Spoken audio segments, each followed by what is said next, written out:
All right, well, before we jump into a little classic wrestling as a palate cleanser, what are they doing? Your minions over there at the Arcadian Vanguard Network, all the programs, what's going on this week?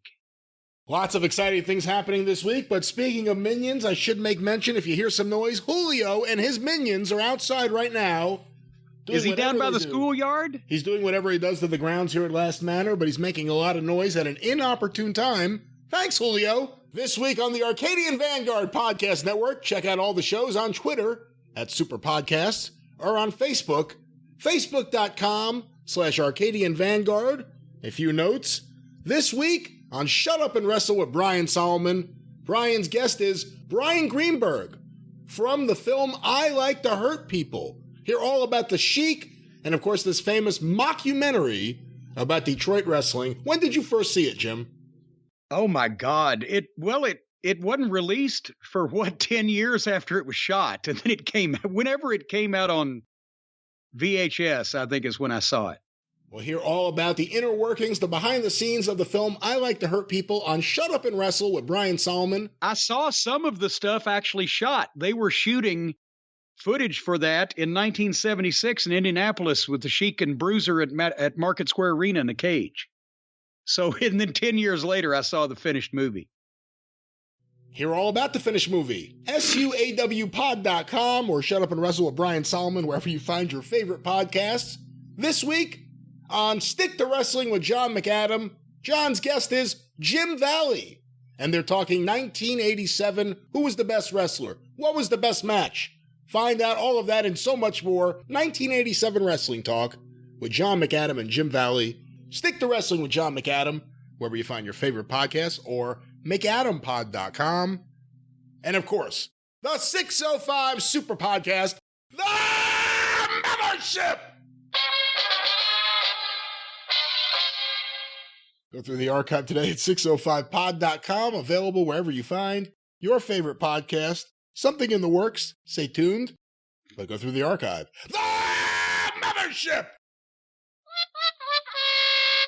Oh, that was a good I take pleasure in the fact that I know you hurt yourself doing that. That last one was rough. And it was a good one. Oh, and then you gave me the pity. Yeah. All right. We're going to go even further back than 1987. What we're doing now is we're going back to 1985 because we started this several months ago. And then WrestleMania season started happening. Things started happening. We didn't follow up on it. But the question was raised, sometime last year, that we should investigate this when the Midnight Express finished their run in Mid-South Wrestling in Louisiana in 1984, went to Dallas in 1985. If we had not gone to Dallas, where would we have liked to have gone? Where would we have gone? That was the fictitious question that was raised. And where could you have gone? Where could we have gone? And what we did in the first segment, which I guess is on YouTube. I don't know what the title of it is if people wanted to look it up. Do you? Oh, great one. I will find the title in a moment. Well, find that title and name that tune. But we did the territories that had gone out of business in the previous few years at that point that weren't still an option and whether we would have done that. And basically the territories, those were Bruiser's Indianapolis and the Indiana territory, the Sheik's Detroit and Ohio, Mike LaBelle's Los Angeles, Roy Shire's San Francisco, the Funk's Amarillo territory, and Sam Muchnick in St. Louis. And off the top of my head, and of course, I should know since it was my opinion to begin with, I believe we said that we would have loved to work for Sam Muchnick in St. Louis, even though that wasn't a full-time territory, but he retired before we got together. We would have loved to work for the Funks in Amarillo for the learning experience of working with the Funks. Same thing for the Shire's promotion in San Francisco. L.A. was not particularly high on the list, and we wouldn't have done that even. The last time you made money in that territory was like 1975. And, Bruiser's Indianapolis was one of those ones because it was close. They liked bleach blonde heel teams. The Valiant brothers worked there, but there wasn't any money past the, early and mid 70s there. And the same thing kind of for Sheik in Detroit and Ohio, except he had a bigger territory. But it had long since, the bloom had been off the rose. But there are still, as of January 1985, a variety of full-time territories in the United States, all with local regional television programs on all the TV markets in their area. And those promotions still operating in some capacity or other were Florida, Georgia, Continental, Memphis, Crockett in the Carolinas, Mid-South, World Class in Dallas, San Antonio, the AWA, Central States, Kansas City, Calgary, potentially, we've talked about that with an asterisk because they closed down in 84, 85, and then they opened up again in a year later when Vince reneged on the deal. Portland, the WWF, of course, Montreal, Puerto Rico, and as well, Al Tomko was still working in Vancouver, Nova Scotia. There was something going on, Savoldi's ICW, and we're not going to Japan or Germany or Europe or whatever. And California Championship Wrestling. That's where you're going to end up. And no, and hell no. That wasn't real, even if there was some entertaining local television out of it. So anyway, the chain of events, and we'll go over it real quick, longtime listeners know, is that when we finished in Mid-South Wrestling in December of 1984, we had already been scheduled to go to work for Jim Crockett in the Carolinas because both Dusty and Flair had come into Mid-South, and we'd worked with Dusty in the Superdome in August.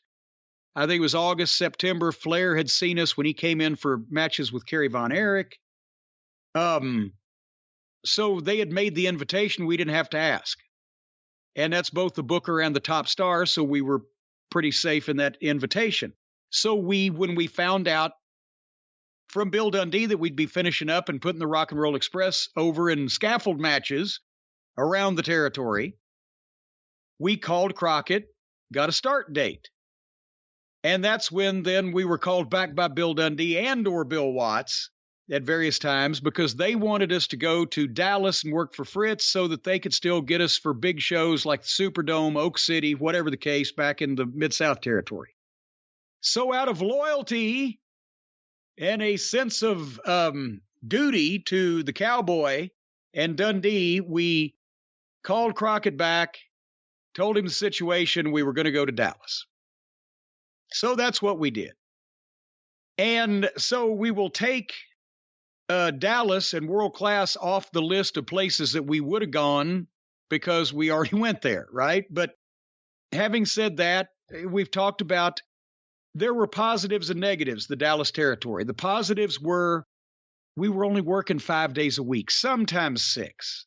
So that, and once a week was in Dallas, once a week was in Fort Worth, which was 20 miles, both of them from our apartments. So the travel was much better mostly.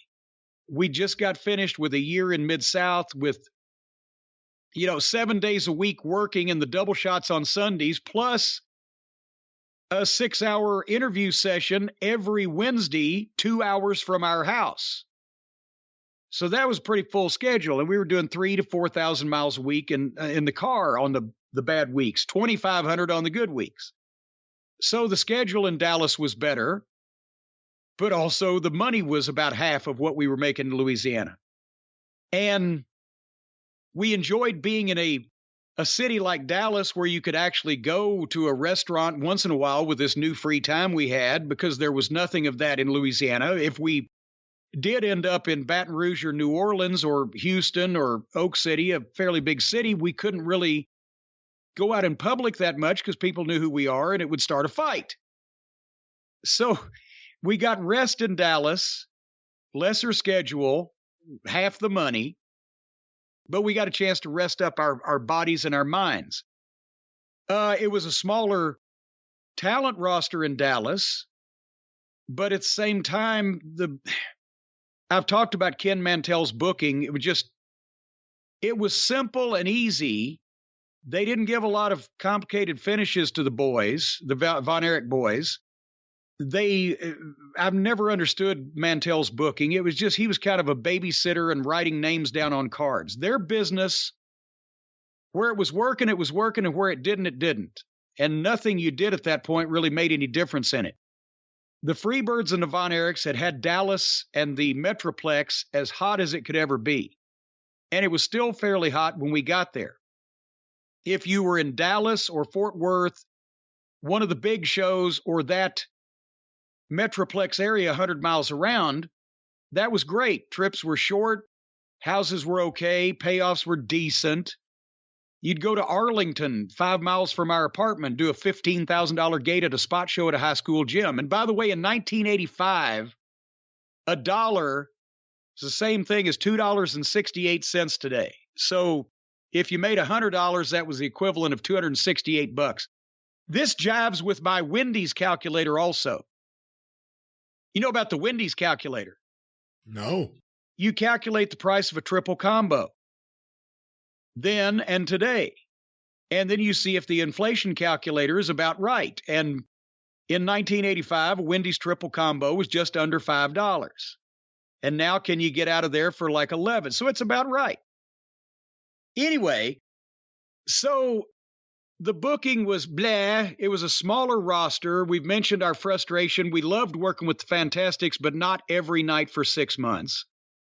We went in, and because of the Mid-South run that we'd had, I learned shit every week under Bill Watts and watching Bill Dundee and watching the way that the finishes were put together and the TV was shot.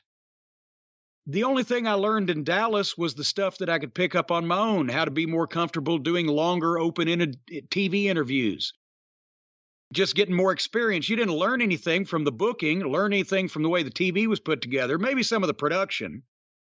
But it was simple. And when the Fantastics and Midnight started doing, because the Von Erichs were great athletes and they were over like God, but nobody ever claimed they were smooth workers. And when you got a smooth worker like Gino Hernandez or Chris Adams that had to work with the Von Erichs, they had to protect themselves because you never knew what was coming. As Dennis Condrey used to say, it was like being in an easy street fight working with the Von Erichs. You thought Gino was a smooth worker?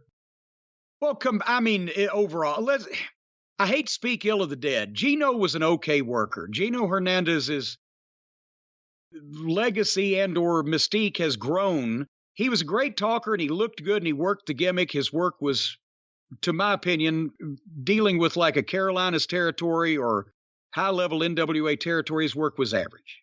It got the point across. But he was a lot smoother than the boys. But they liked working with Chris and Gino also because they were homesteaders and they would always put them over, even though they would Chris and Gino would try to keep the heat amongst the other heels on the roster. They wanted to have more heat than them. But they always wanted to put the boys over in the end because that's how they knew they kept their job. And nobody was honestly beating their door down, asking them to go anywhere else at that point. And they were figured in, and the guys that worked with the Von Erichs got paid better. We made, in 6 months there, we made $26,000, me and the Midnight Express. That's $1,000 a week. That's the equivalent of $2,600 today. But it was less than half of what we knew we could be making. But I would think that Gino and Chris probably made maybe 80 or 100 working with the Von Erichs in that same territory. So they didn't need to go. We wanted to go. So we loved the short trips and we got a rest. The booking was bleh. And we knew we had bigger fish to fry, which is why we finally left and went to work for Crockett. But if that had not come up, where would we have gone? Obviously, we were already booked to go to work for Jim Crockett Promotions, and that was the place we wanted. That was our number one on our list. If we hadn't already been invited, we would have been trying to go there because that was the NWA territory where guys were making the most money at that time. There was the most potential for big crowds, for big money. Dennis had worked there. Well, he broke in there as a referee in the early 70s because of his brother-in-law, Joe Turner. And he had been there and seen the money that the guys made and the fact that wrestling was over in that part of the country. And do we want to live in North Carolina? Absolutely. Charlotte, North Carolina, beautiful. It wasn't as big then as it is now. It's like a goddamn northern city now, but back there was trees and green. The weather was good. Wrestling was the biggest sport in the area. The wrestlers were kings. And Dusty's the booker. He likes us. Flair's the world champion. He likes us. Jim Crockett's the promoter. He's going to be the one paying us. The TV, and they had just gotten TBS as well as their syndicated shows in the Carolinas. So that was the place to go. And it wasn't just because we got with the rock and roll and popped the thing and got hot that we made a lot of money. Guys, in that period of time, the top guys were still making six figures before things got real hot. And I don't know if we've ever actually said this straight out, but in those days, the 70s and 80s, the territory days, if you could get a spot somewhere where you were making $100,000 a year, you considered yourself as being very successful in the wrestling business. And there were a number of guys, maybe not all territories had anybody making $100,000.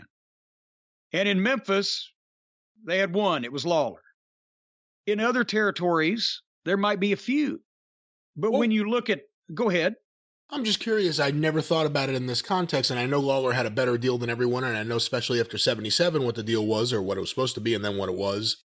Bill Dundee never cracked 100? Well, I shouldn't say that. I'm sure he did, especially when he was booking and working and the run in the early 80s and that, because I'm pretty sure he probably made, well, I know in 1977 he made $6,000 for 2 matches where he got his head shaved and his wife got her head shaved. In 1977 from now, $6,000 would be fucking 30 something in 2 nights. But I mean, on a regular basis, and especially by the time 1985 rolled around, because the Memphis was having issues by then. Jackie Fargo, the legend was in 1971, 71 or 72. He made $100,000 working for Nick Goulas, which is almost unheard of and almost impossible to believe, except Fargo was on top in the entire territory then. It hadn't been split off. He was main eventing in Memphis. He was main eventing in Birmingham, Chattanooga, Nashville, and he was the guy. And Chattanooga was drawing 5,000 people every week, and Nashville 3,000 or whatever. And Memphis, he was on top the first sellout at the Coliseum with Al Green. So those things happened. But normally, your top heel and your top baby face on the roster in Memphis, you know, if you had $1,000, $1,200, $1,300 weeks, that was good money in hot periods. And then they would bring in guys like Idol who would get a guarantee or whatever.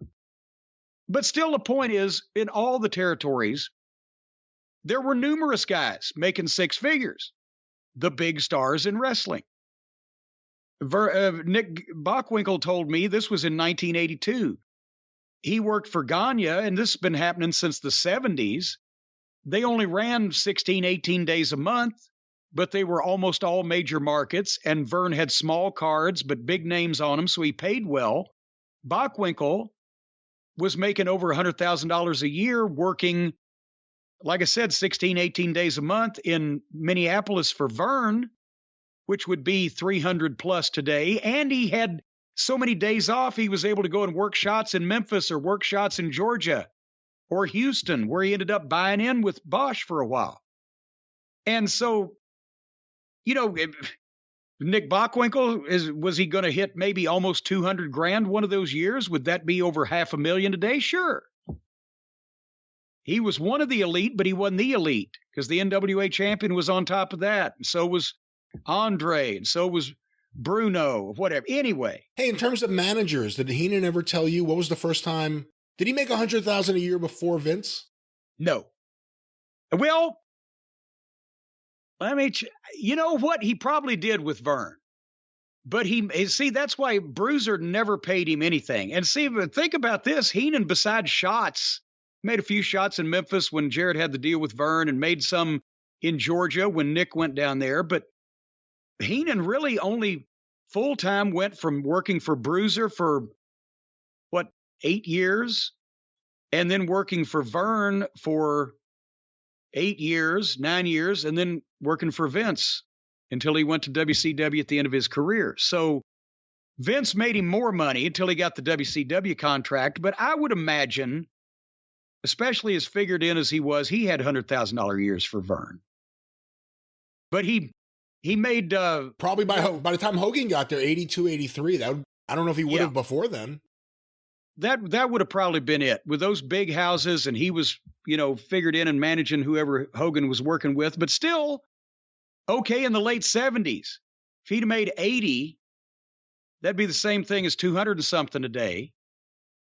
So, point is, there were places where guys could make money, and that's if you considered the $100,000 mark as to be, I'm very successful in wrestling back then. That's what we were going for, and that was the Carolinas. You could do it. Flair and Valentine had done that in the late 70s as world tag team champions, and it was a money territory.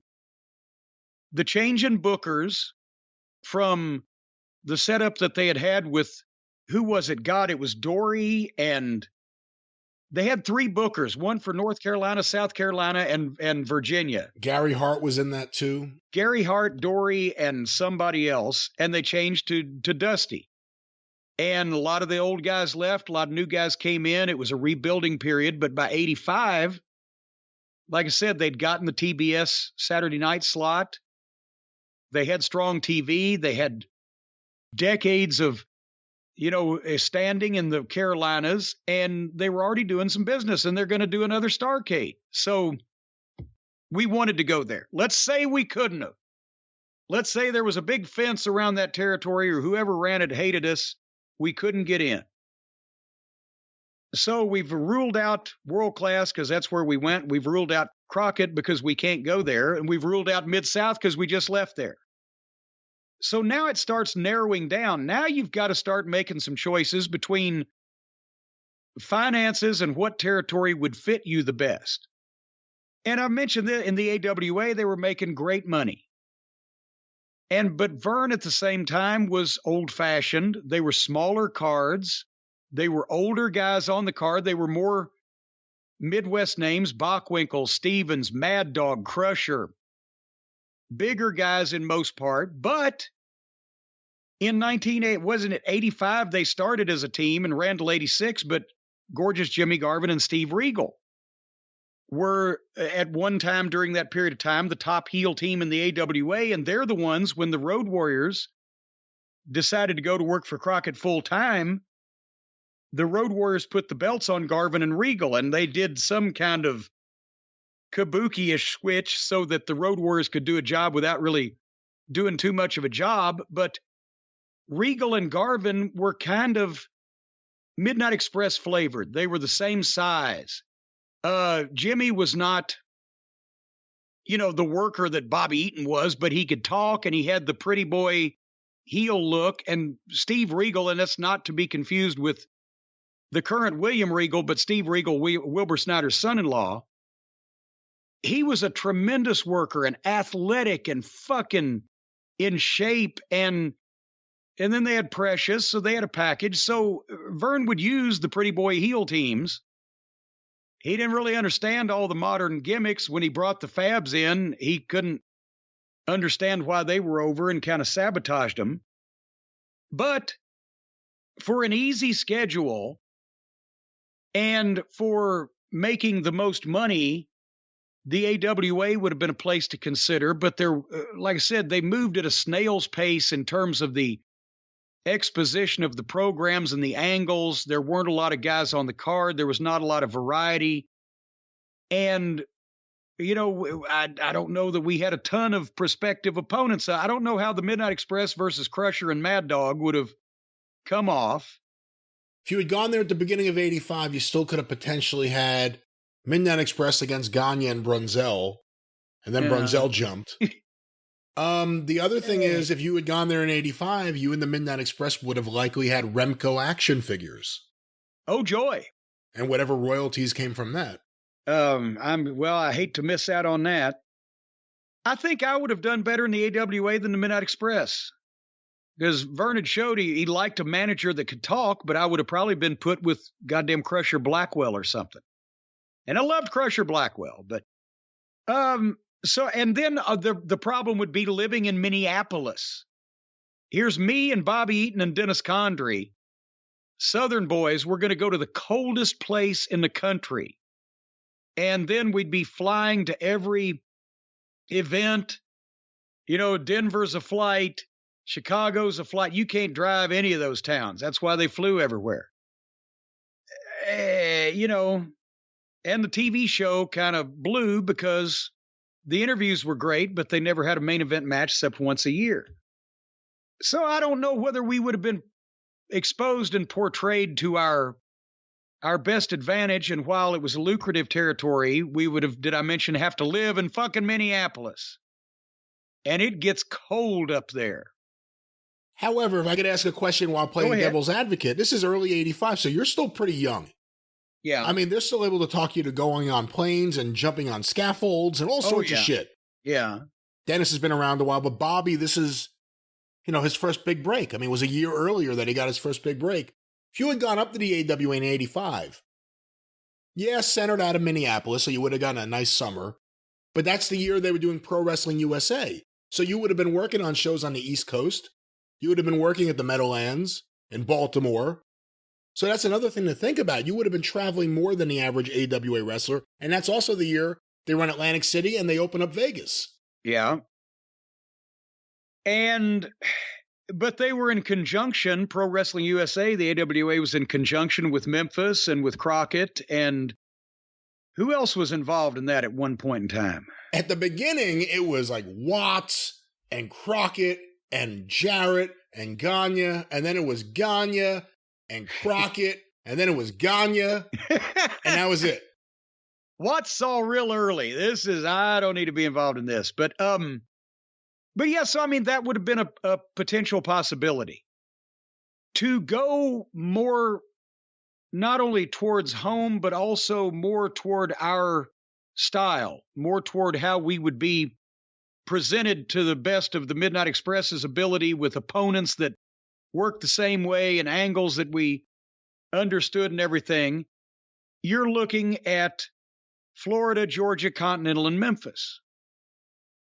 That's Southern wrestling. All those territories had great histories, but in 1985, things were starting to go south. Georgia was already decimated because Vince had gone in, got the Briscoe stock, and then, Barnett's revenge on Ole, they had gotten the TV. And then they had so many complaints from the viewers about WWE wrestling being on instead of Georgia wrestling that they gave Ole his own TV show, but it was an early morning time slot, and that the promotion by then was a shambles.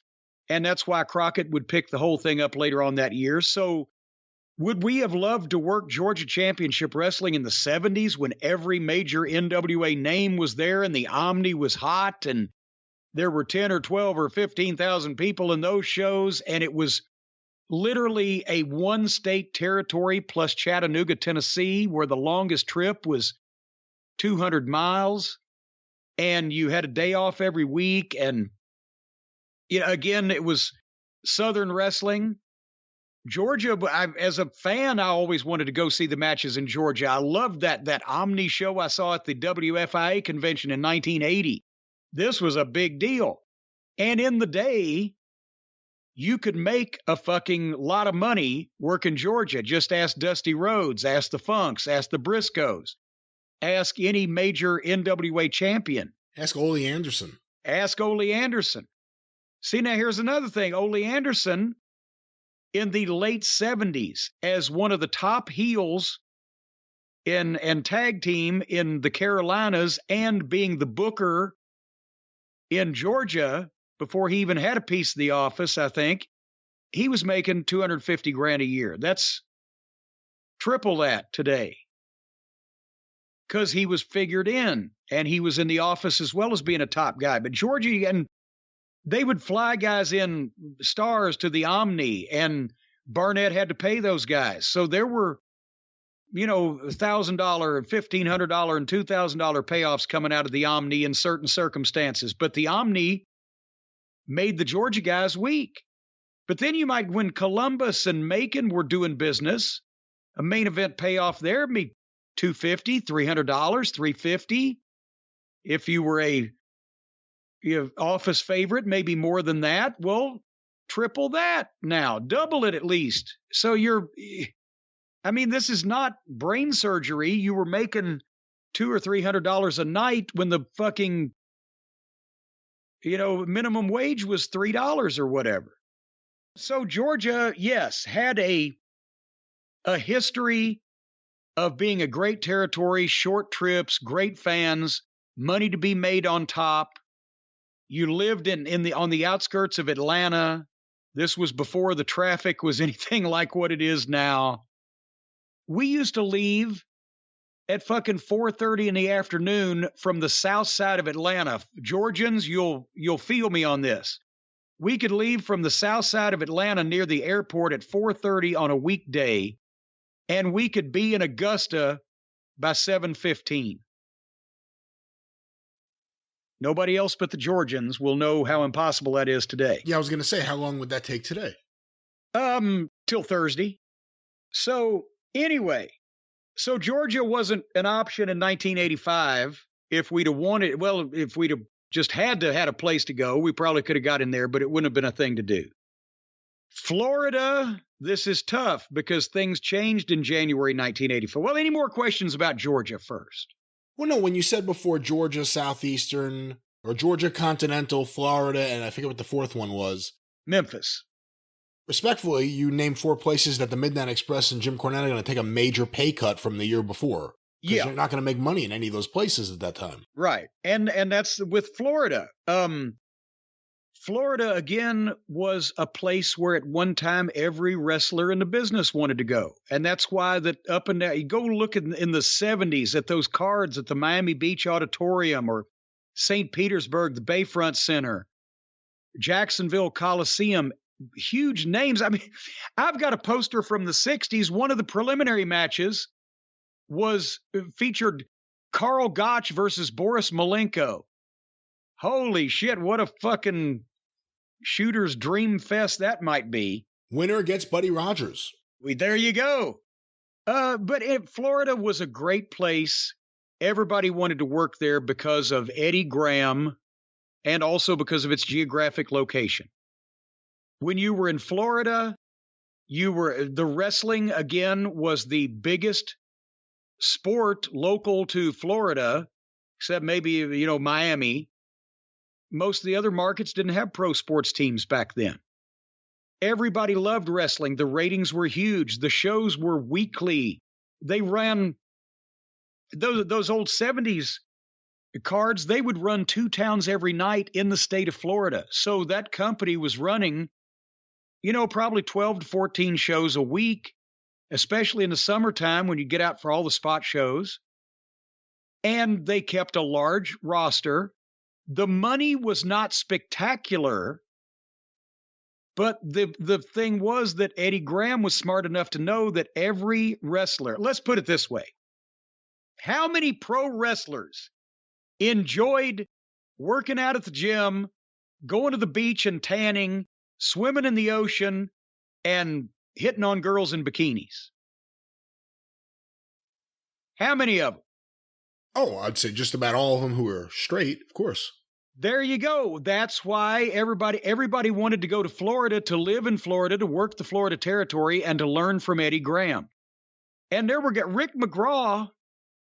I can't remember whether it was Florida or whether it was Pensacola, because same thing, Pensacola was the home base and everybody lived near the beach. Rick McGraw worked the territory and never got an apartment. He would work the shows at night. He would drive back to the fucking beach. He would hang out at the bars until they closed at 4:00.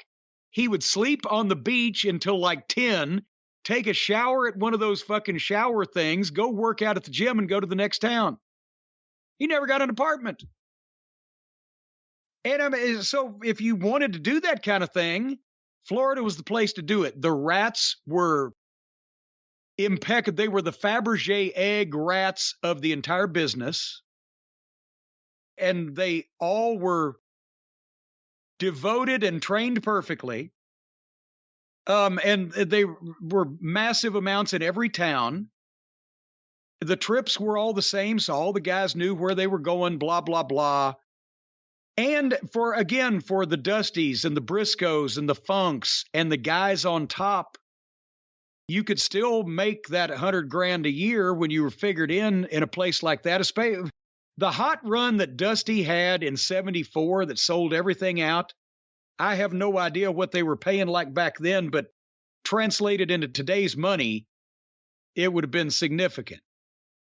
And even if the pay up and down the card wasn't great, or if the territory was down, or even if Eddie was a little cheap, you're learning from Eddie Graham. You're working with the best talent in the business. You're living in, wrestler's paradise, and the trips are short. So that was all the reasons to go to Florida, but that Super Bowl Sunday in January 1985, Eddie Graham killed himself. And at that point, it was the beginning of the end, and Florida didn't last. What was it? A little over 2 years, and Crockett bought out what was left. So it would have been a trick question if you'd have said to us on January 1st, do you want to go to Florida? That's what's open. Well, shit, yeah, we'll do that. 3 weeks later, no Eddie Graham. Well, then I guess if we have to, but part of the attraction was gone. Any questions about Florida? No, because I don't think there's any way you guys could have gone there in 85. So we scratched off again. The whole time I was a wrestling fan, I would have loved to worked and lived in either Florida or Georgia. So now we go to Continental. Well, Continental at that point in time was the Alabama territory. There were, in the early 80s, there were two Continentals, the old Southeastern Territory in Knoxville and East Tennessee, and then a sister Continental in Alabama, which was headquartered in Birmingham and ran the whole lower side of the state, Mobile and Pensacola, etc., Dothan. And both of them were owned and operated by Ron Fuller. At that point in time, before he found David Woods to take over, and that led to the beginning of the end down there. And, Continental Wrestling was just like the closest thing to Memphis wrestling, because the people involved, the Fuller Welch family, had pioneered and established Memphis wrestling also. And it was weekly towns, heat, colorful fucking baby faces, dastardly heels, the whole 9 yards, right? And at some points, guys there, when the territory was up, which I think 85 was probably their last year of really any kind of serious business, right? But when the territory was up, down there was no Memphis. There was no Mid-South Coliseum where you could draw 10,000 people plus. But the territory, the weekly towns would do fairly well and stay up, especially before, Vince's expansion hit and TV started being a premium and blah, blah, blah. So were the top guys making 600, 800 a week back then, working probably 6 days with short trips, being able to live in Pensacola near the beach? That's why the Armstrongs homesteaded. A lot of the guys, Piper, was going to go there one time just so he'd have short trips and could do his personal things. But and the Fullers were easy. They, you didn't have to show up an hour beforehand. All the guys came off their boat or off the beach in flip-flops and shorts and pulled up to the town about 15 or 20 minutes before the bell rang. And it was low pressure, and that's why you had a lot of guys that didn't like structure. didn't like authority. Tom Pritchard spent quite a few of his misspent youth years down there. And you just do whatever and go on. And still, top guys making $600-800 a week. That's today $2,500, close to $2,000. Well, it was what it was. But they had a good TV. There was some good guys. We would have probably been standouts in 1985 in that talent roster. And we would have taken a drastic cut in pay, but we've been close to home, especially Bobby and Dennis. You guys also would have each developed massive cocaine problems working for Continental Wrestling. Let's be honest about that. Well, hey, let me ask you this. When Ron sold... you can lead a horse to water, but he don't have to drink the whole pond. But sometimes if there's no cash, he may have to pay you in whatever he has there. But let me ask you this. When Ron sold to David Woods, the other partners, Bob Armstrong and I think Robert had a share, and maybe Roy Lee Welch and maybe Jimmy Golden, how much did they get from the profits of that sale? I have no idea what the finances were or weren't in that arrangement. Interesting. All I know is a lot of people at the time were kind of giggling and speculating because in the old days, remember Roy Welch, who invented Southern wrestling in the 30s, when he started he established the Nashville booking office and used Nick Goulas as his front man because he was still a wrestler and he didn't want people to know about that. And then they started opening up new territories for wrestling, dark places that were dark. This was before television. So they went to different places in the South and Southeast that there wasn't a strong local promotion or any local promotion, and they would start setting up. And Roy Welch sent Buddy Fuller to, remember Louisiana back in the 50s? Memphis, Louisiana, yeah. Well, Louisiana led to the Hatfields, the Fields brothers, and the Hatfield, Speedy Hatfield. They opened up Gulf Coast Wrestling down in southern Alabama in that area. Buddy Fuller was still doing it in the early 80s when he went and tried to open up Dayton and Springfield, Ohio, and some of those towns that the Sheik had left high and dry. But the rib was inside wrestling that the Fullers were noted for starting territories and hot-shotting them and then finding somebody to buy them.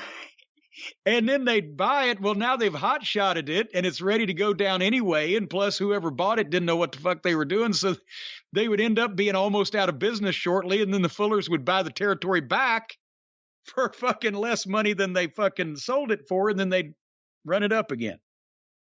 But anyway, so Continental would have been a place to go to wrestle, but not, and we'd love the style and love the location, but it wouldn't have been high on our list. You couldn't take over the world of wrestling from Alabama in 1985. No, you guys would have done great stuff, and people today would love it, but no one would have seen it. Even tape traders, it probably wouldn't have gone around much just because of where it was, and you wouldn't have made much money. So that's the other catch. So that leaves Memphis in that particular part of the country. And honestly, besides the fact that if we had been done in Louisiana and nobody had said boo to us and nobody was nibbling at us and nobody was interested, we probably just automatically would have asked Bill, well, hey, you think we can go back to Memphis? Because that's where we came from and that's what we knew. And there was still, when we had left at the end of 83, business was booming. I mean, I wasn't making any money because I was on the buttermilk run and I was expendable. But in 1983, you were selling your gimmicks, you would have been making money. Well, the thing is, I took a cut in pay from my photography business to get in the wrestling business as a manager. And even in 1983, when you think about it, from I think it was Memorial Day to Labor Day, there wasn't a crowd of less than 6,000 or 7,000 people any Monday night in the Mid-South Coliseum. And some of them were bigger. Handsome Jimmy came back for a big 6-man. It sold out 11,000. That was the end of 83. And now while we had been in Louisiana, I was trying to keep up with tapes of TV shows and whatever from other places. But there was no Wrestling Observer at that point in time. It was just getting started. So you didn't really keep close tabs unless you had constant contact with somebody in another territory, what their business was from week to week. So in 1985, we started to find out that 84 Jarrett had come out on the wrong end of the talent trade with Watts. Watts got Terry Taylor, Bill Dundee, the Rock and Roll Express, the Midnight Express, and myself. Jerry Jarrett got Rick Rude, Masayo Ito, Hacksaw Higgins, and Jim Neidhart. But then in 1985, and I should have mentioned also in Continental, we might not have gone to Continental if that was our only option anyway, because I just realized there was a personal situation between Ron Fuller and Dennis Condrey that I won't get into. That's right. But I do know that when Crockett was starting to do all the combination Great American Bashes with the other territories like Memphis and Continental and Florida, the fall of 85, we were booked on the big event in Pensacola to wrestle the Rock and Roll Express as part of the big combined show. And we got there, and locally it was advertised the Nightmares, Danny Davis and Ken Wayne, against the Rock and Roll Express. And we're like, well, we don't want to cause any problem, but we were told to come here and flown here. And at something, we ended up working with the Rock and Roll. Because let's say it was a Crockett show, and the local promoters were happy to, fucking piggyback on. But for a while there, we got crossed off the card. So that's the only time that ever happened to us. I did not know that. I know the story. I know what you're alluding to, but I didn't realize it got to that point. That's the first time I've ever heard that. That's what Dennis thought. And, maybe somebody else said, well, no, it was just an oversight or miscommunication. But Dennis is like, no, they didn't want us to be here. Dennis has a pretty good radar for these things, doesn't he? Pretty good. But anyway, back to Memphis. So what we came to find out later on, Memphis 1985 was the year that they brought Tom Renesto in to book. Remember? Oh, yeah, I remember that. And his son, Speedy Talltree, the Indian, was one of Tom Renesto's sons. And the other one, Tom Renesto Jr., was working as Tom Branch. And they brought, was it poor old Coco Samoa was Boda the Witch Doctor? And point is, for quite some time, either Jarrett or Dundee or Lawler had rotated the book. But then Dundee left at the end of 83 to go to Mid-South with us. And he was still in Louisiana at the start of 85. And Lawler at that time, that's where he was starting to go out and make some shots. Polynesian Pro, he'd already done some things in Florida. I think that may have been the year or the year after he had a trip to Japan. And Jarrett, I don't know what his deal was, but he was just distracted. So they bring in Tom Renesto, who had a booking job in the previous 10 years at that point. He had some time in Los Angeles when it was about dead. Tom Renesto, of course, along with Jody Hamilton, one of the original Assassins, one of the great Hall of Fame tag teams, but Tom Renesto branched into booking, and I never saw it work. Maybe it did in the 70s when times were easier. Well, that's the thing. The things that worked were before the split with Gunkel and the NWA. That's when he was the booker. Oh, that's right. Yeah. So he had a great run in 1972-73. That's why so many people think he was the real mastermind, because if you really look at that thing, he was the booker for the NWA office, went with Ann Gunkel as her booker. Part of the settlement negotiation between Jim Barnett and Ann Gunkel was he took Tom Renesto back as booker. Amazing. But anyway, so Jarrett took Tom Renesto as booker. So 1985 was kind of dismal, both for TV and for houses and just the business in Memphis in general. But they still had life, and it was still possible with the right talent and the right booking. And this was proven because at some point, Jarrett got concerned as, all right, we got to ring this back in. So Dundee came back toward the end of 85, had another program with Lawler, and this time Lawler lost the Loser Leave Town. It was Christmas week of 85, right? And now Dundee is the top heel and Lawler's gone, so he can do his other things and whatever, but also to create, how can I miss you if you don't go away? They need to create a demand for the king. He'd been there a while. And then Buddy Landell is kind enough to get himself fired from Crockett and immediately calls Dundee and immediately gets brought in. And now it's the Bill Dundee, Buddy Landell show. They're the top heels and they're fucking with Dutch Mantell, but he's outmanned. And then Jerry Jarrett introduces his son Jeff as a referee, 18-year-old Jeff, puts him in the business specifically so Dundee and Landell can try to hospitalize Jeff Jarrett. When Jerry goes to save him, they try to take out Jerry Jarrett's one good eye because everybody knows he's blind in one eye. And by God, Eddie Marlin, Jerry Jarrett's father-in-law and Jeff Jarrett's grandfather, ain't going to put up with that. And he's the promoter, so he calls Lawler on the phone. And by God, Lawler's going to be here next Monday night. And they sold the Memphis Mid-South Coliseum out. 11,000 whatever. Because that's what Jerry Jarrett would do. He couldn't book that thing for 20 years straight. He would have gone out of his mind. But when he put somebody else in charge and it wasn't working out, he could fix a fucking territory in 3 months. So one time he did in 3 weeks. So there was still life in Memphis. Talking about 79? Yeah, in 79 when Fuller went back to Knoxville with all his guys. He ended up, he had 6 guys left and some new greenhorns he brought in, and he tripled business to territory in 3 weeks. But the TV was still the highest rated wrestling show in the country. The territory was still there. Louisville was still, everything was still there. It had just had a bad run, but there was still life left in it. If we'd have gone anywhere of the ones that I've just talked about, we would have come back to Memphis. And at that point, Hart was gone, so I would have had a free reign.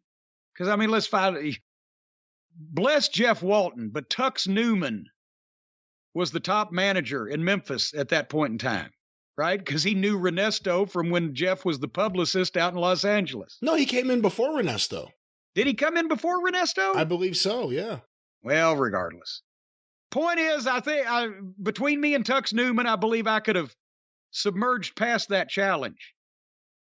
But again, the money in Memphis, we've talked about Lawler's money, and Dundee made a lot of money there too. Jimmy Valiant, not only did Jimmy Valiant make a lot of money in Memphis, they bought him a fucking house if he would stay. Well, they bought themselves a house that they let him live in. Well, they spent the money to buy a fucking house, theorizing that Jimmy Valiant would stay for a few years. And he stayed about 3 or 4 months and then went to the Carolinas because even though he was making, was he making $1,500 a week at that point, early 80s? That's the equivalent of almost $5,000 now. Almost $4,000 now. But he went to work for Crockett because he could do better. And he dropped the keys of the house off in their fucking mailbox. Said had to go. So Austin Idol used to get a guarantee to come in. The Fabs, when they came back from working for Vern, got a $1,500 a week guarantee apiece. And that would be close to $4,000 now, a week apiece, plus their gimmicks. And in 1982, I know for a fact, whatever they were making wrestling, they had $4,000 weeks in pictures and T-shirts they would split between the two of them in cash. But having said that, if we'd gone to Memphis in 1985 and been the main event heels, we probably have made about $600-700 a week. Or if we got the thing popped and did a nice house in Memphis, maybe we could have got to 1,000 on some of those weeks. Well, it still wouldn't have been anywhere where it was in the old days. So it's a weird question, but let's say you guys had ended up in Memphis again in late 85. Would there have been any issues with you guys having Dundee as your booker again, just because you had him for so long just before that? Or were you guys, could he have booked for you guys forever? Oh, God, yes. Because, see, that's the thing is whatever we did in Louisiana, we could have done again in Memphis. Nobody saw it. Think about we talked about on the program last week. Stagger Lee was Coco Ware in Memphis, was Junkyard Dog in Louisiana, and people in each place would have been like, what, there's another one? We didn't know that. In wrestling in the territories, you recycled angles.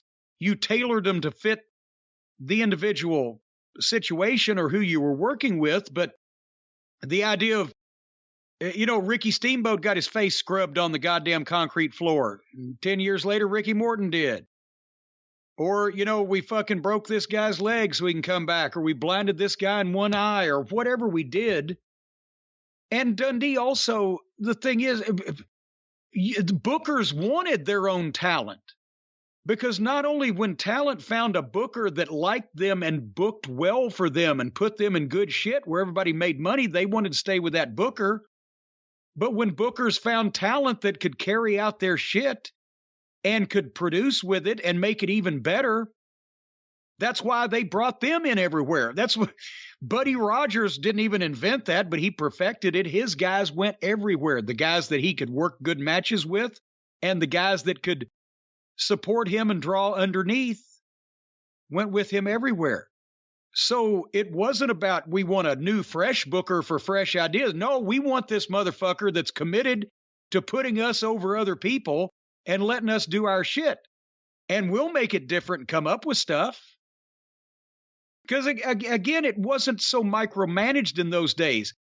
The booker would give you your angle or write the format on TV where you were going to get a chance to do whatever and then go over the brief business with you, and you did the rest of it. And then the promos were reacting to.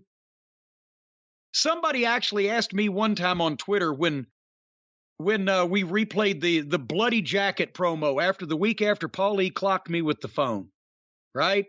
And I come out and do the Bloody Jacket promo, and the people are chanting, and everybody says, Cornette, that's your best promo. I'm not saying that. That's what the people say. Who am I to argue with the people? I'm not saying this to diminish Dusty Rhodes' role as the booker or to glorify myself. This was the way it was. We did the angle, which I'd pitched to Dusty anyway. He tweaked it. We did it. And then the next week, or actually it was the next night, because we did 2 tapings that week. So the night after I got clocked with the phones where I came out and did that promo, I was trying real hard to make my gig marks start bleeding again. Because they had started in the hotel room previous night with some activity after the taping. So I'm seeing if I can start bleeding on camera. But Dusty didn't have a fucking clue what I was going to say in that promo. He got with us and said, okay, kid, we're going to play the VTR from last night, and then you got the 2 minutes or 3 minutes or whatever right there. Boom. Okay. Sell me some tickets. Talk to him. I didn't have word for word what I was going to say because I never did that. I just had the points I wanted to make and how I wanted to verbally make myself a babyface and bring Bobby and Stan with me into this fight against this evil guy and our doppelgangers. And the first time I cut that promo on camera was the first time I'd actually said all that shit out loud. So it was, if you knew what the fuck you'd done and how to talk about it, nobody needed to tell you what to say. And so there was not so much micromanagement. So to summarize your question about a booker, if you found a booker that was a good booker and liked you and wanted to use you, you stuck with him, and he would bring you to different territories. And if a booker found talent that could produce for him and do his shit, he would bring them to different territories. You didn't want to just start over everywhere. And then when you got brought in, you could say, remember that thing we did in fucking Louisiana? Or remember that thing we did in Greensboro? Or if it was a new cast of characters, we could tell Dusty, well, we used to do this thing with the rock and roll, blah, blah. Okay, do that, kid, whatever. That's the way that this shit got started. It wasn't one person inventing every angle and every finish and it was all the people that had all worked for all these people that had done this and accumulated this knowledge and well, I can't do it exactly like that with this guy, but I could do something like it. And people didn't know because they weren't watching worldwide television or everything wasn't available on the internet. As we mentioned, back in those days, if you missed a wrestling television program, it was never seen again. If you guys had gone to Memphis in 85 with Bill Dundee as the booker, and inevitably at some point Bill Dundee wasn't the booker, How would you guys have done with the switch over to Lawler if it was Lawler? I think at that point, I think it would have been fine because when I left, I was the fucking boy photographer. They never, the best I got out of anybody really important was, yeah, Cornette can talk better than we thought he'd be able to, kind of that type of thing. But I was still, because they'd known me since I was 14. And Bobby had been hanging around. Dennis had some gravitas to his name because he had been a top guy with Phil Hickerson and other partners for, 10 years in the territory at that point. But after we had gone to Louisiana, drawn that money, Lawler had seen it. Now we've got better. I've got better, more experienced. This team is clicking. Bobby and Dennis were never a team. They'd wrestled in the Tennessee territory individually with other partners for years, had never teamed up. It was new, and we had gone away, so we could come back fresh with it. I don't think that wouldn't have been an issue if we had produced, if we'd have just done the same thing, the same business everybody else had. Then he probably would have said, well, time for a change. But we would have been, again, living in Nashville, home territory. Bobby still had a house there. That'd be 3 hours from Louisville for me. So, and we knew the trips, 2,000 miles a week in a car, pretty much every week. And there were no surprises, and 3 Sundays a month off. How can you beat that? So that was that. Now, so we've talked about the AWA, right? And we talked about Florida, Georgia, Continental, and Memphis.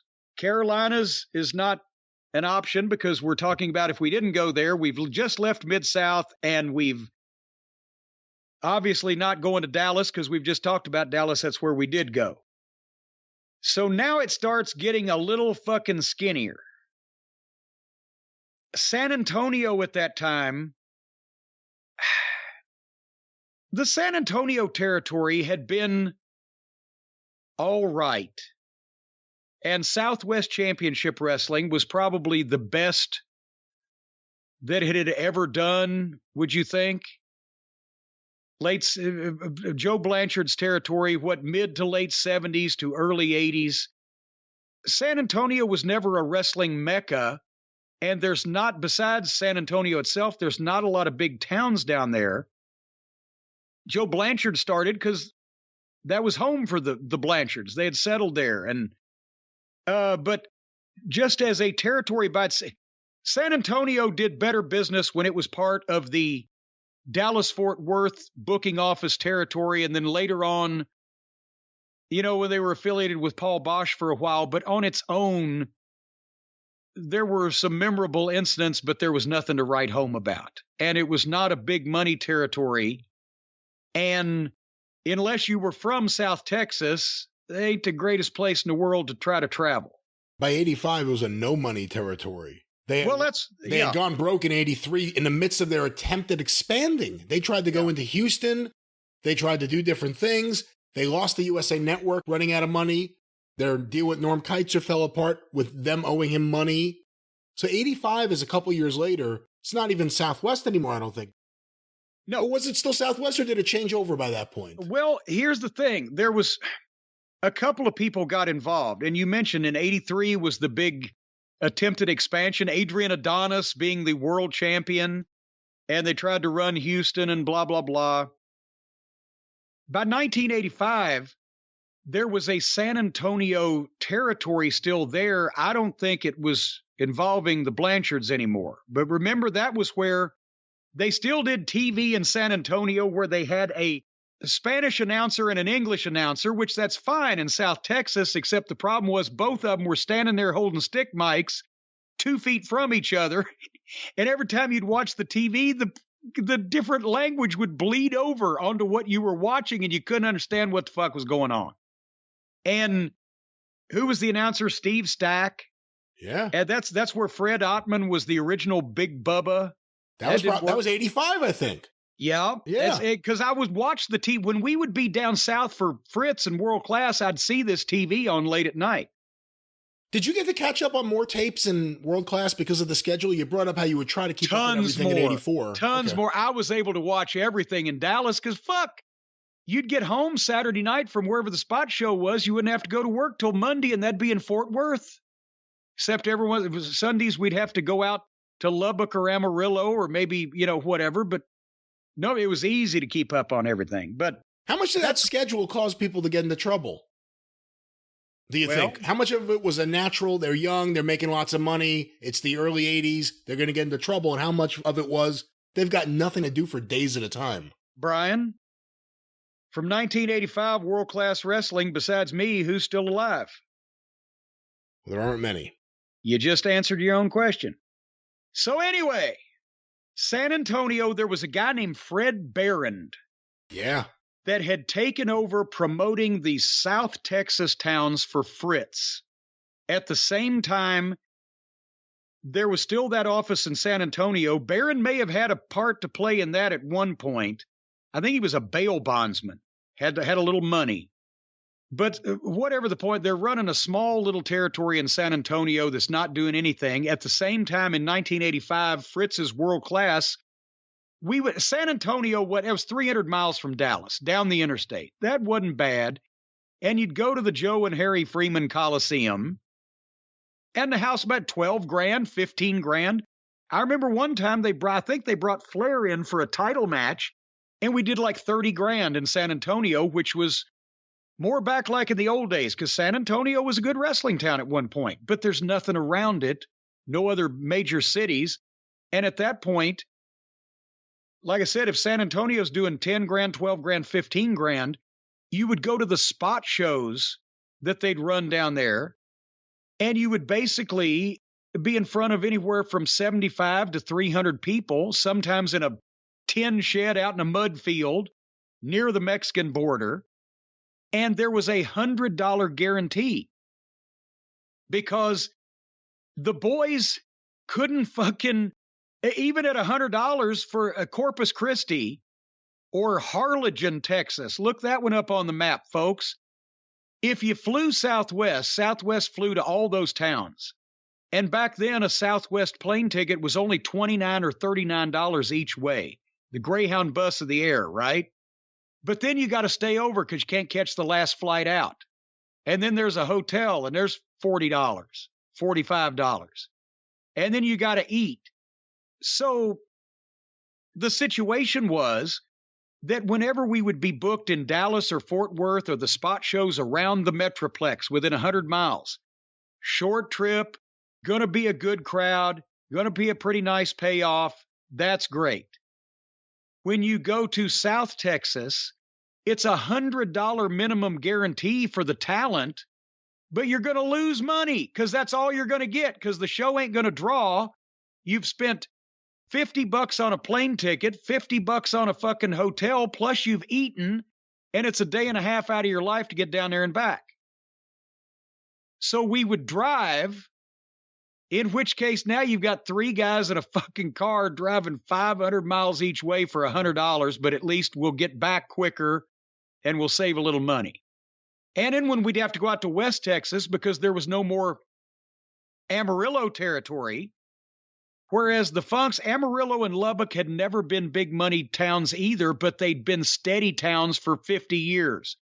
You go back, Scott Teal did a Amarillo history book, and you go back and in the 30s and 40s, guys like the original Dutch Mantell and guys like the Dory Funk Sr., when they would have big matches in Amarillo, they'd go outdoors to a ballpark, and this is 70 years ago, they'd draw 8,000 people in a cow town like Amarillo. So when there was a local promotion there with the Funks and people that the fans knew, they could do steady business long periods of time. Now that's gone away. There's no Funks. There's no local connection. It's the world-class guys coming over from Dallas. And Amarillo, you'd be lucky. And this was at, tickets $6 and $8. You'd be lucky to do 10 grand. And Lubbock, I remember $4,000 and $5,000 houses. And that was a double shot. You'd fly out in the morning, do one, then drive over to the other, do that, and then catch the last Southwest flight back, and you might make $300 that day before expenses. It was just caca. So 40% or 50% of your dates were in the Dallas-Fort Worth metropolitan area, and that's where you made 75% of your money. And then you spent money to make the other commitments. So yes, San Antonio as a territory itself was not even an option. I believe we'd have had to come back home and take up collecting stamps or going to Code Academy before that. Which, by the way, is in the same category as Kansas City territory, Central States. Because we went there in 1985. The world-class television from Dallas was on in Kansas City. And Fritz and Bob Geigel and Bob Brown and all the old guard had known each other, so they would send the Von Erichs to St. Louis or to Kansas City. And they would, sometimes send other talent, Gorgeous Jimmy against Chris Adams, whatever the case may be. Harley's sneezing again. Is that what that was? It's Harley's allergy. She's got to have her pill. Be more professional, Harley. Sorry about that. So we got booked up there, and I've told this story, and I'll make it quick. We got booked up there in May, I believe it was, of 1985, Kansas City and St. Louis. And I'm thinking St. Louis Kiel Auditorium. Oh, my God, this is going to be great. And then we showed up, and Sam Muchnick had been retired for 3.5 years, and the house in St. Louis was $12,000 in the Kiel Auditorium. That means 1,000 people in a building that seats about 12,000. And it was just, and Kansas City was worse. And we went in the locker room, and there's guys with their boots are repaired with duct tape. And it's just guys that couldn't get a spot anywhere else, and or Bulldog Bob Brown, who worked in the office and owned part of it. And the guys were barely making $300 a week, if that.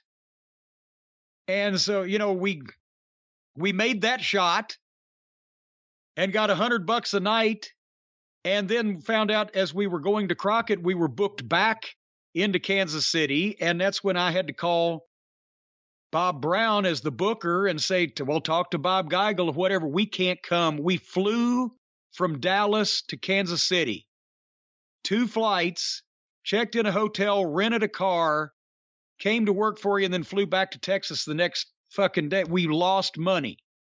We've got to have at least $150 each for this one shot in Kansas City, or we can't make it. So I'll have to talk to Bob and get back with you. And he calls back, says, okay. And then we got there, and it was a tag team tournament. We worked 4 times. And put Bulldog Bob Brown and Marty Jannetty over in the finals. But Kansas City was not an option. It was the Poverty Row, the Monogram Studios of wrestling at the time. So that leaves that out. Now we're talking about really traveling, because Portland. And again, Portland, a lot of guys had great experiences there, and a lot of guys, lived there and homesteaded there, and it was a good, small, short trip territory, and people had fun, and they've spoke well of Don Owens, even if not his brother Elton. But there was no, especially in 1985, but even in the old days, let's face it.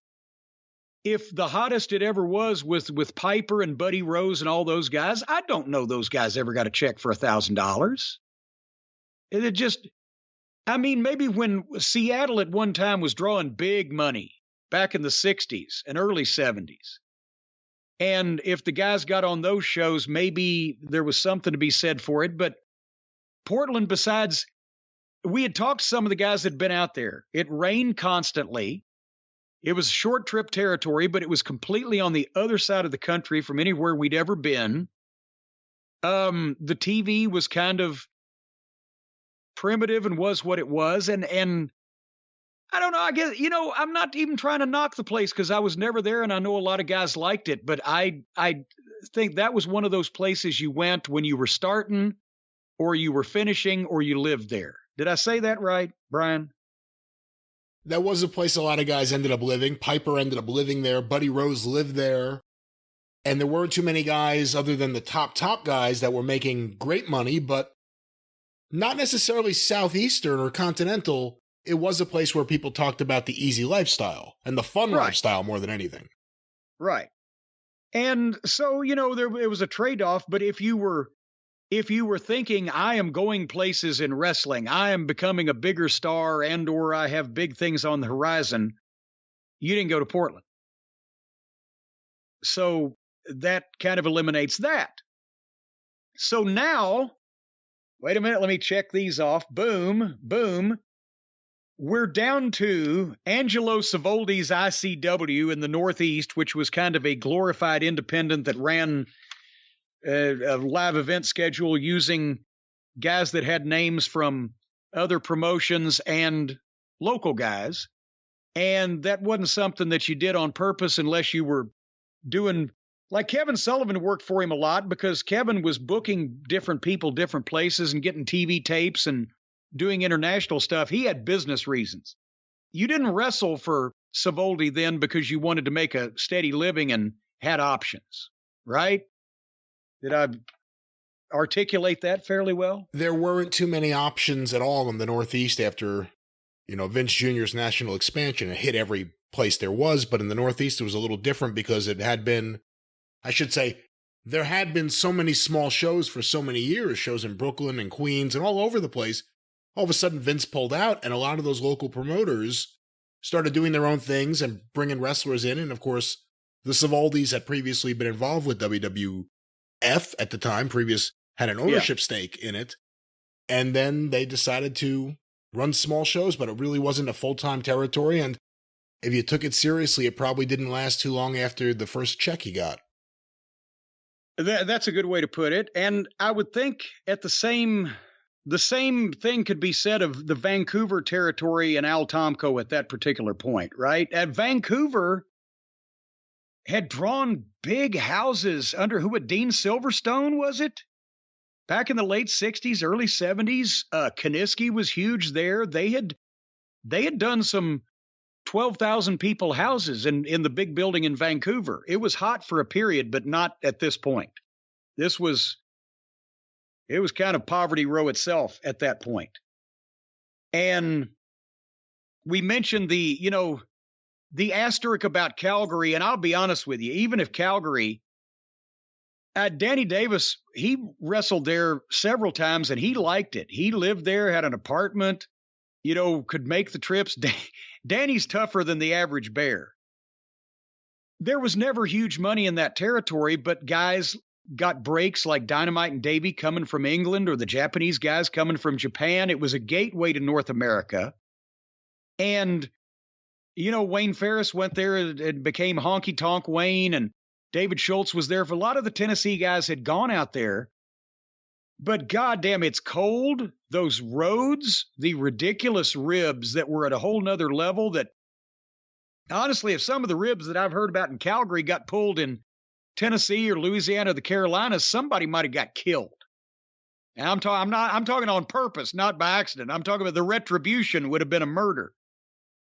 Between those trips and the money and the weather and it being another country, I don't think that me or Bobby or Dennis, either one of us, could have done that. And Bobby probably would have fit in better style-wise than anybody in the, the work in Calgary. But while I have incredible respect for all of those people that did that and the hearts for building it and maintaining it, I don't fucking know that I could have taken the weather or the trips or those hard-ass rings or living in Canada for any length of time. And I'm not even knocking the Canadians. I found out since they got a lot more sense than we do.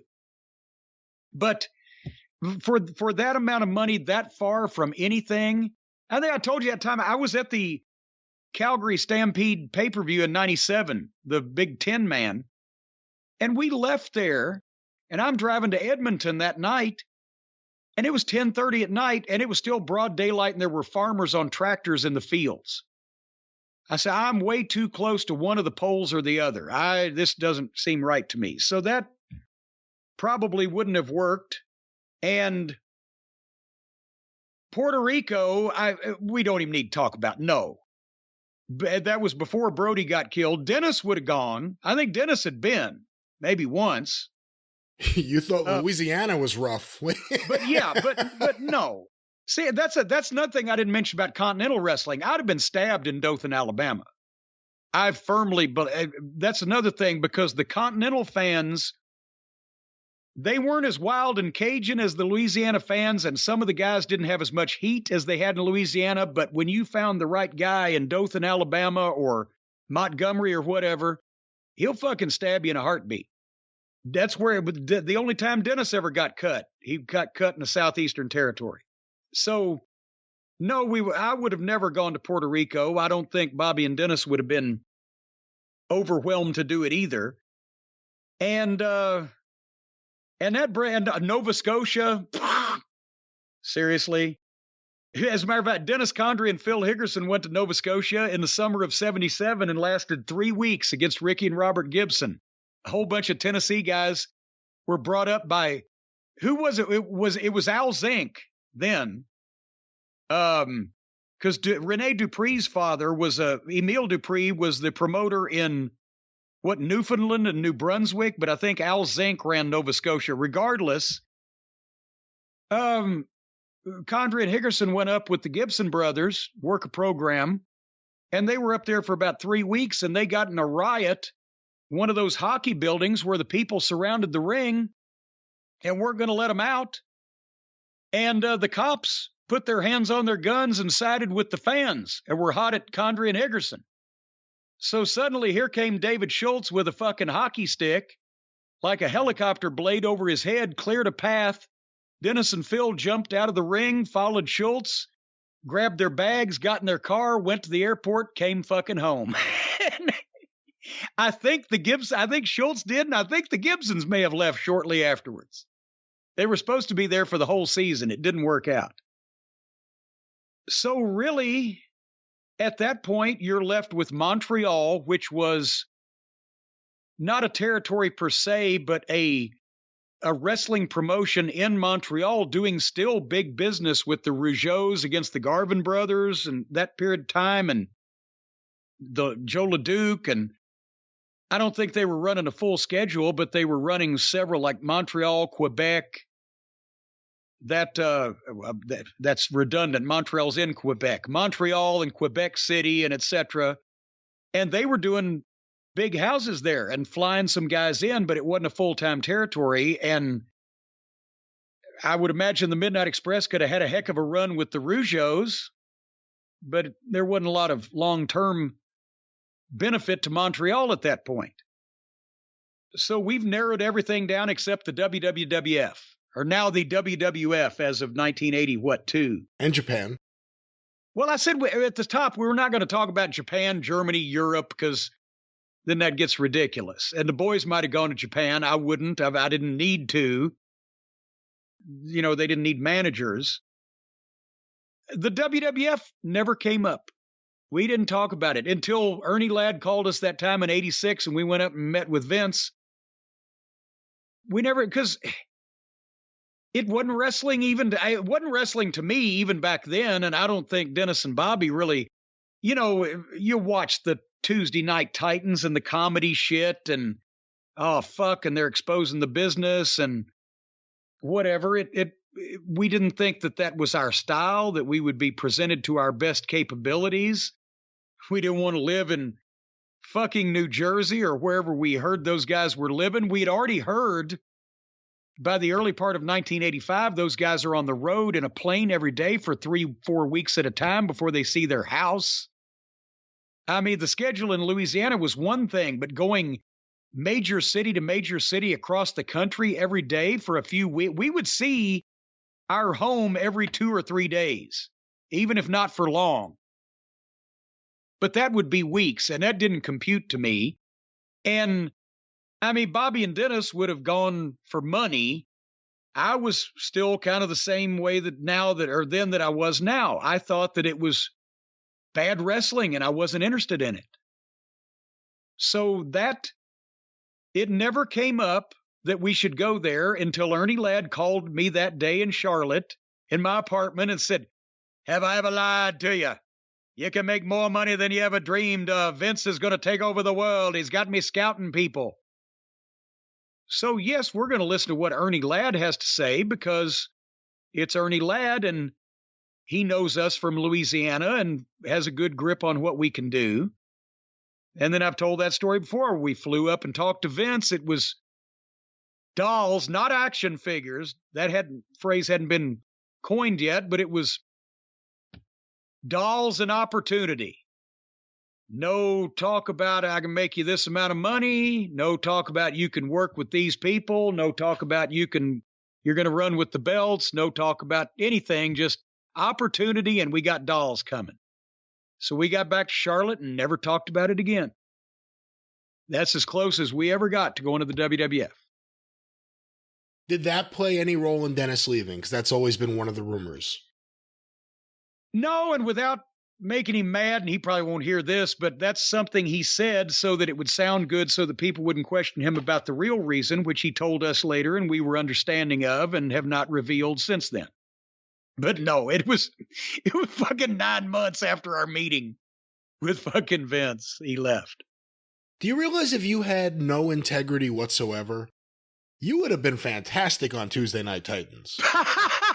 You would have lit that stage up. They would have made you the biggest manager they had. Well, it would have been you and Heenan. It would have been really something. That was part of the thing. If you had gone up there, you would have been part of a collection of managers. Jimmy Hart, Bobby Heenan, Fred Blassie, Into Slick, Johnny Valiant, Fuji. Mr. Fuji. Moolah was technically managing. Yeah. Albano. Forgot about Albano. Yeah. And that's why I said, what the fuck?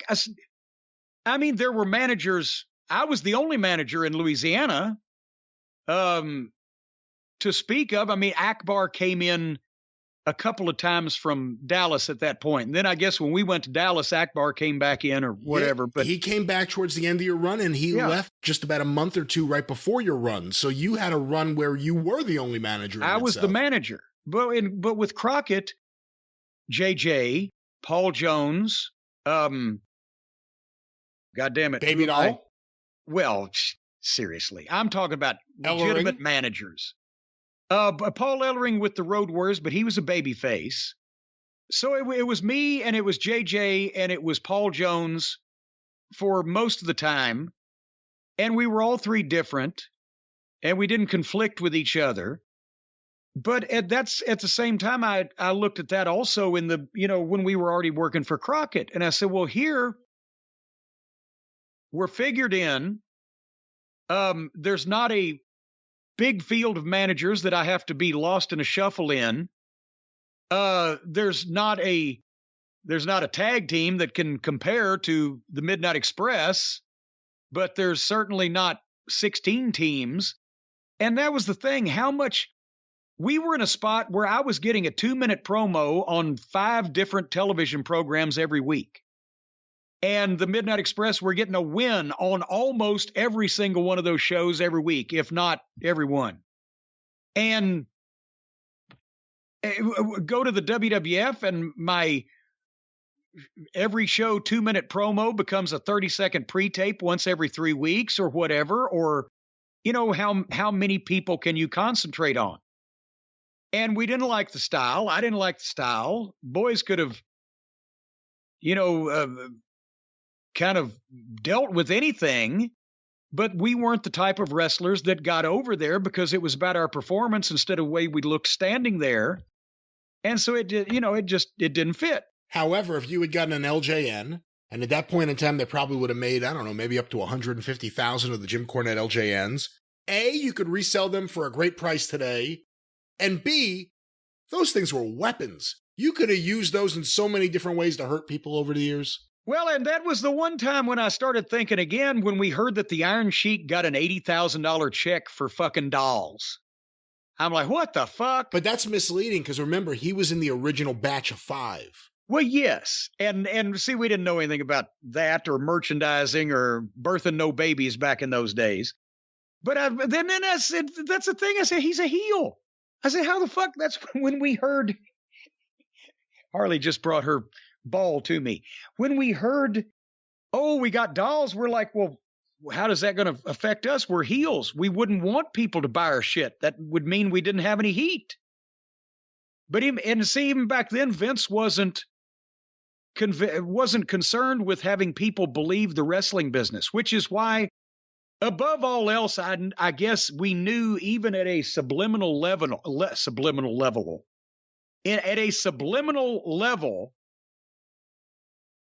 the people need to believe us for us to draw. The people need to believe me for us to draw. For us to have the heat that we need to sell tickets, people have to want to not only see us physically hurt, but do it themselves. And that's how we make money. And that's how we draw. And that's how we did draw. And that wasn't possible, I didn't think, with the WWF's presentation or with their product at that point in time. It was entertainment, and I may be entertaining, but that wasn't going to make us money the way that we were still making money back then, which was by getting so much heat that the people would pay to see somebody get even. And that worked for the whole time we were together until TBS management fucked it up.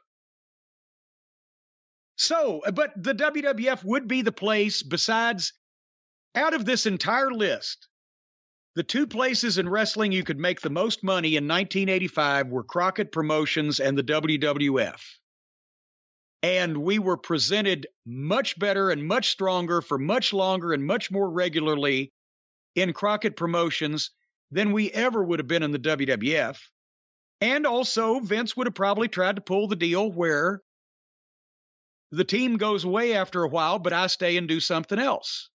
And then that would have caused ill feelings, because I wouldn't have done it.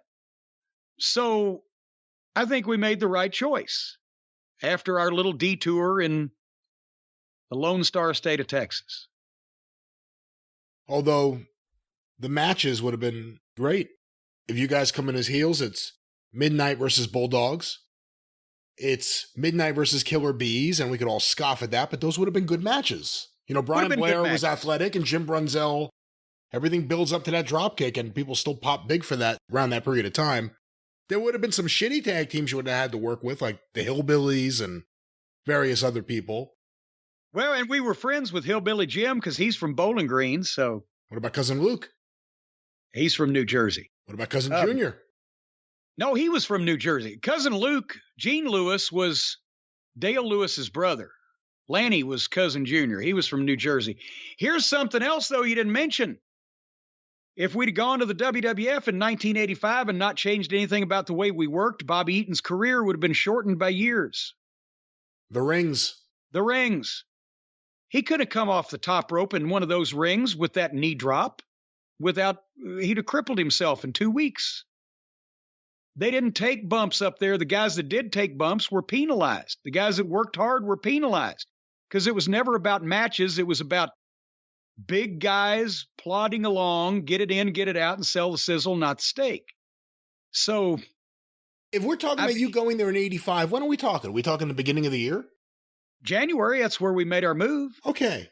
That's interesting, too, because remember, that's right when they're doing the Briscoes feuding with Murdoch and Adonis. And that's right when Jack Briscoe decides he's going to go home. Yeah. Jerry Briscoe once indicated to me on a show that the plan was for the Briscoes to turn heel with the belts and feud with Wyndham and Rotunda, which, by the way, would have been fantastic matches. But instead, they needed a new heel team for that top slot, and that's when we got the Sheik and Volkov with Fred Blassie. If it's January of 85, there's a chance Vince says we got this hot young manager and this tag team. They just did record business, I've been told. In Mid-South Wrestling, the dog has been talking about them.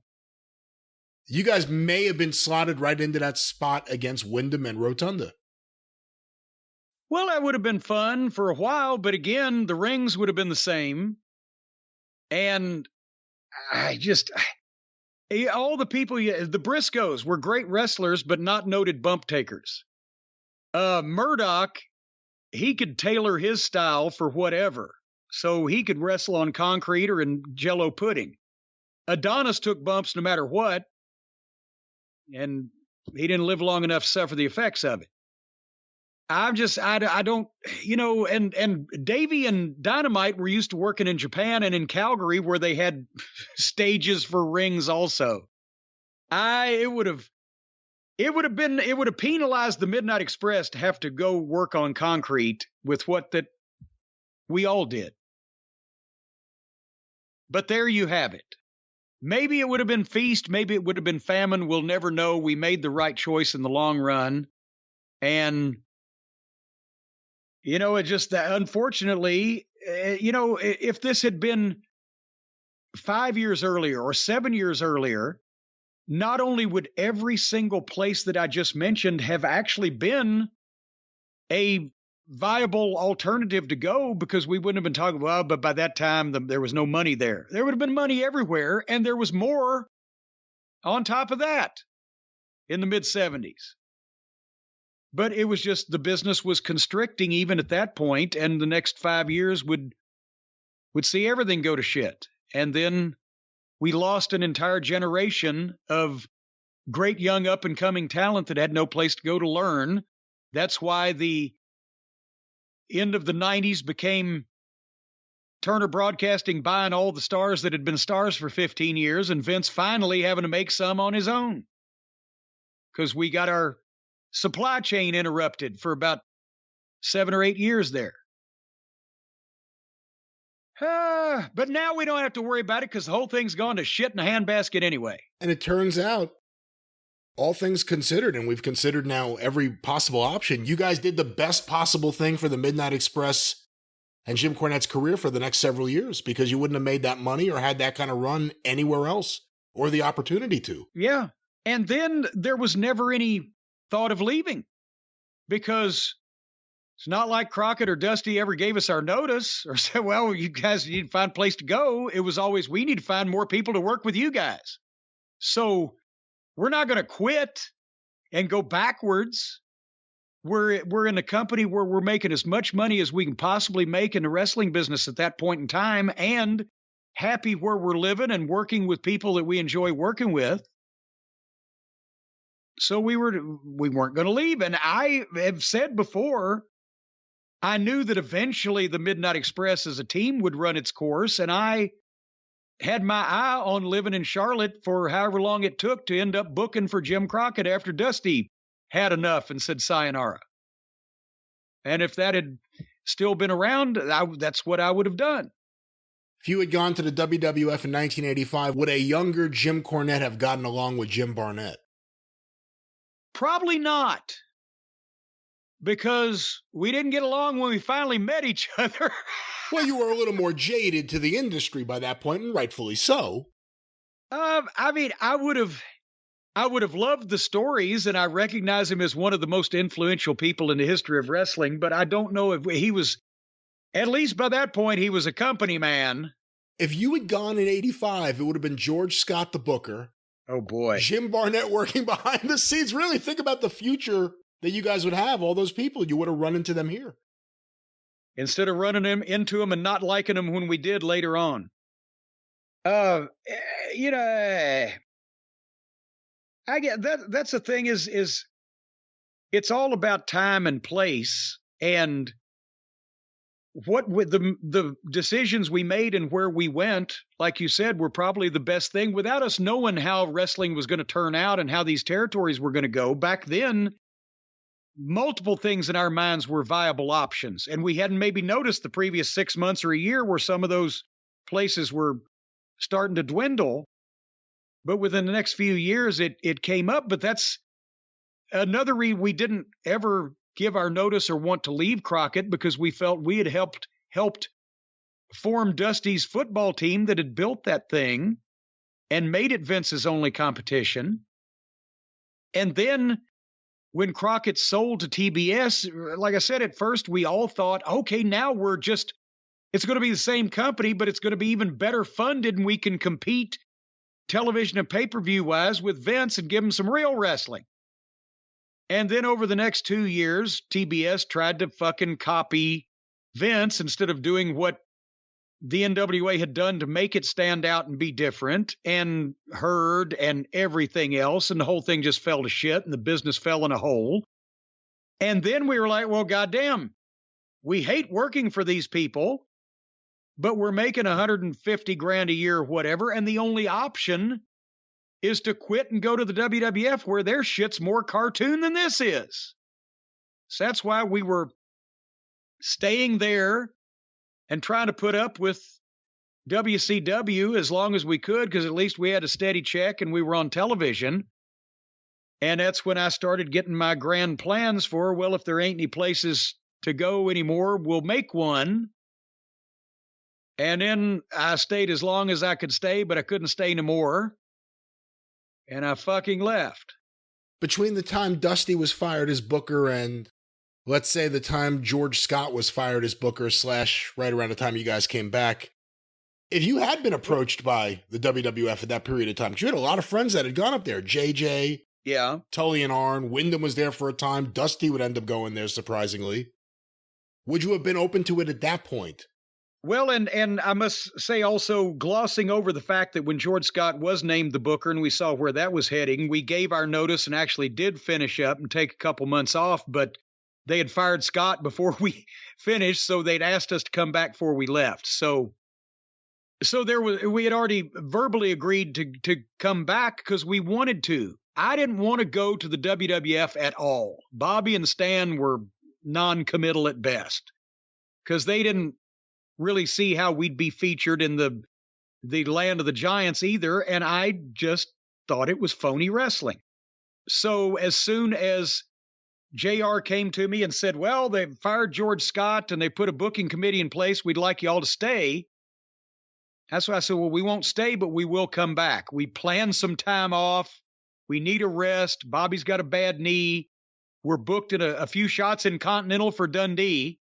He was booking then, and it would turn out, I think they closed down 3 or 4 months later. So we'll come back in a couple months and start fresh. And that's what we did. That's the only time that we ever considered leaving or did leave Crockett Promotions or WCW until finally Stan and I walked out. And we wouldn't have left then if it hadn't been, we saw that, well, George Scott's not going to use us. These bumblefucks, they're going to beat us into powder. We're not going to let that happen. And I knew that was the plan. I told the boys, this fucking guy's an idiot. They can't keep him long. So as soon as they fire him, we'll come back. And it actually happened before we even left. But that was the plan. We weren't intending to go and to leave and stay gone. Forget about Dennis. Stan and Bobby, would they have been able to, at that point in time, live and work that WWF schedule? Well, no. Again, because that's the thing. Stan, by that point, was starting to get kind of over the wrestling business because of the, all the TBS bullshit and everything. And he didn't want to take bumps on that hard ring or be on the road 2 and 3 weeks at a time. And Bobby wasn't going to ever get muscles, much less whether he took steroids or not. He wasn't going to get any muscles. And it was like, no, that's why I'd been pitching, hey, boys, in the back seat of the car, we can start our own territory. Bobby was all into it. Bobby would have been happier in Smoky Mountain Wrestling than he was in WCW, except for the finances. If he could have made the same money working for me as he did for WCW, he would have picked Smoky Mountain Wrestling like instantly. Southern wrestling, territory, go to the towns, be home every night. But he had kids and a contract, so he had to take the money. But he told me himself, his words were, I never really enjoyed myself or felt I belonged here after you guys left. Because it wasn't really the wrestling business to him anymore. But that's the thing, they would have not really enjoyed the schedule or the style or whatever. Either it wasn't what we did best, but, by that point, now the Midnight's broken up. Vince is not going to call Stan Lane to come wrestle as a single. They knew at that point because I'd talked to him a time or two also. Like when I talked to Dusty about coming back to WCW in 91 after I'd left. They brought him back. I didn't want to do it, but I didn't want to turn Dusty down, so I gave him the excuse that I was willing to come back, but I had to be able to do the LPWA stuff because they'd been nice to me. Because I knew that was a deal breaker. They didn't want their on-camera talent to be on anybody else's program. And that way I didn't have to reveal that I was laying groundwork to start my own fucking company. But I wasn't going to go back anyway because Jim Herd was still there. And I was said, Dusty said, you don't have to deal with him. You never see him. You did deal with me. Dusty, he'll still be here and I'll be able to smell him. Did you ever hear from Bruce or JJ or anyone after everything happened with you in WCW in 1990? No, was that the period of time that Bruce was fired and on the outs and was doing stuff in Texas for Global? No, he wasn't fired yet. That was a few months later. I think Bruce would have still been there, and he would have been there at the end of 1990 and early 1991 when it happened, yeah. Oh, yeah, well, he did. I didn't hear from him at that point. I think I heard from him when he was in Dallas for Global, seeing if I needed anybody in Smoky Mountain. I can't remember. We had some conversation about something, but then he went back up there, and no, I didn't hear from him again until we sent that famous rib videotape of the Heavenly Bodies interview about his family. So you never heard from anyone in that office after word got out that you and Stan had left WCW? No. I mean, I'm not saying they were interested or not interested. They probably knew I wasn't interested.